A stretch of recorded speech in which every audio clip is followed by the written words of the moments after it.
हमनी के संस्कृति, हमनी के संस्कार सदा रहे हमनी के साथ। भारत के महान ग्रंथ और काव्य सब के संपूर्ण संकलन सब्सक्राइब करें तिलक।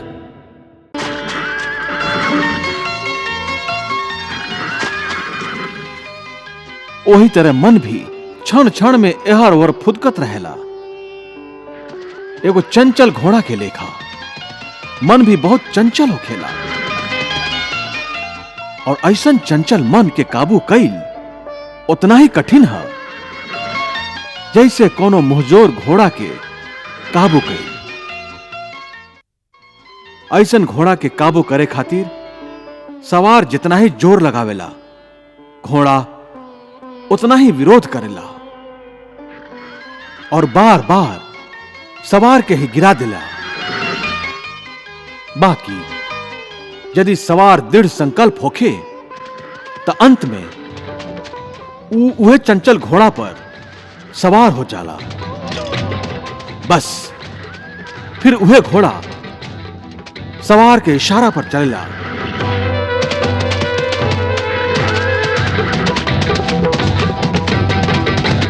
वही तरह मन के भी नियंत्रण के रस्सी में बांध के बार बार अपन रास्ता पर लावल जाला, तो वो अंत में अपन स्वामी के कहल मानल शुरू कर देवेला। एकरे के कहल जाला अभ्यास के तलवार चलावल।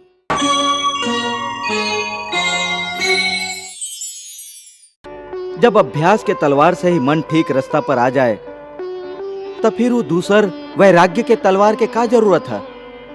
ओकर जरूरत ऐसे है कि एक बार ठीक रास्ता पर आ गईला के बाद मन फिर से उल्टा रास्ता पर ना चल जाए। काहे कि उल्टा रास्ता पर इंद्रियन के विषय ओकरा के हमेशा ही आकर्षित करत रही हैं।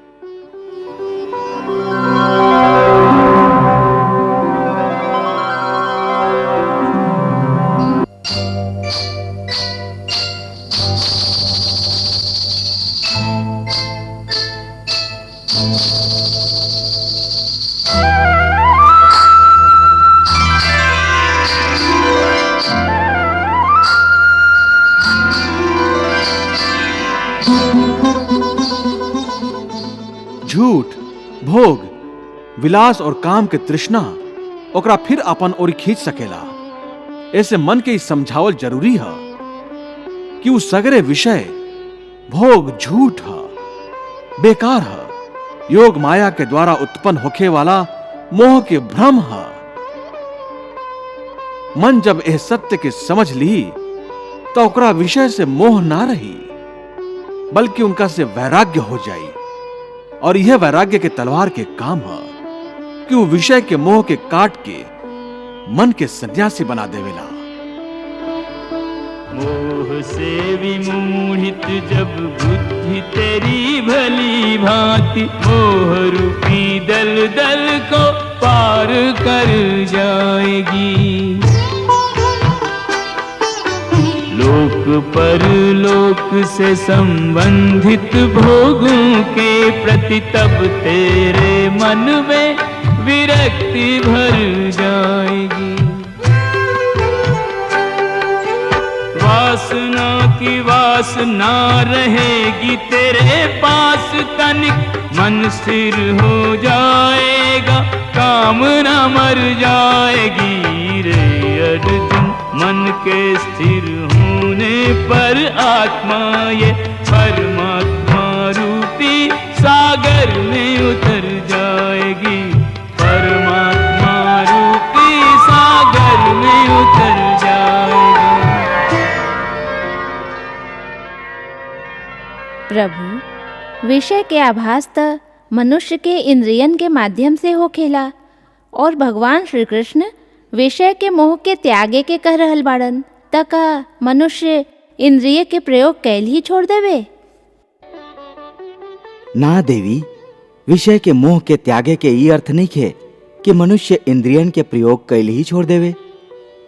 परमात्मा ई इंद्रिय मतलब ई नाक, ई कान, ई आंख, ई जीभ और त्वचा प्रदान ही ऐसे कैले हैं कि वो इनका द्वारा जीवन के आनंद स्वयं भी लेवे और प्रभु के बनावल एह सृष्टि में भी चारों ओर ही आनंद बांटत रहे।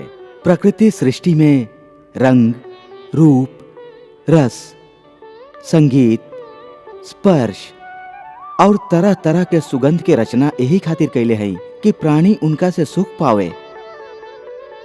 ऐसे मनुष्य के चाहिए कि अपन आंख से सृष्टि के दर्शन करके सृष्टि में चारों ओर बिखरल रंग के देखे, फूल के देखे, तारा के निहारे, चांद के चांदनी के आनंद लेवे, रंग बिरंगा पक्षी के देखे, उनकर अद्भुत और सुरीला चहकार के रस लेवे, कोयल के कूक सुने, झरना के संगीत सुने, जूही, बेला, मोगरा, कस्तूरी और सावन के पहला फुहार पर धरती से फूटे वाला सुगंध के आनंद लेवे। और जैसे एगो माई अपन लइका के कोमल गाल के छू के, ओकरा के चूम के, ओकर कोमल स्पर्श से निहाल हो जाएली, वैसे ही तरह तरह के स्पर्श के आनंद लेवे। और ई सब के रचना करे वाला प्रभु के लीला के गुण गावे। बाकी ई सब विषय के भोगत, विषय के दास ना बन जाए, बल्कि एगो कर्म योगी के लेखा निरासक्त होके उनका भोगे। भोग के भोगी के तरह ना, बल्कि योगी के तरह भोगे।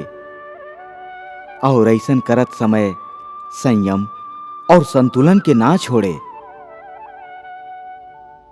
प्रभु भोग के त्याग के बात ना कह रहा देवी। प्रभु तो भोग विलास में आसक्ति के त्याग के बात कर रहा हैं।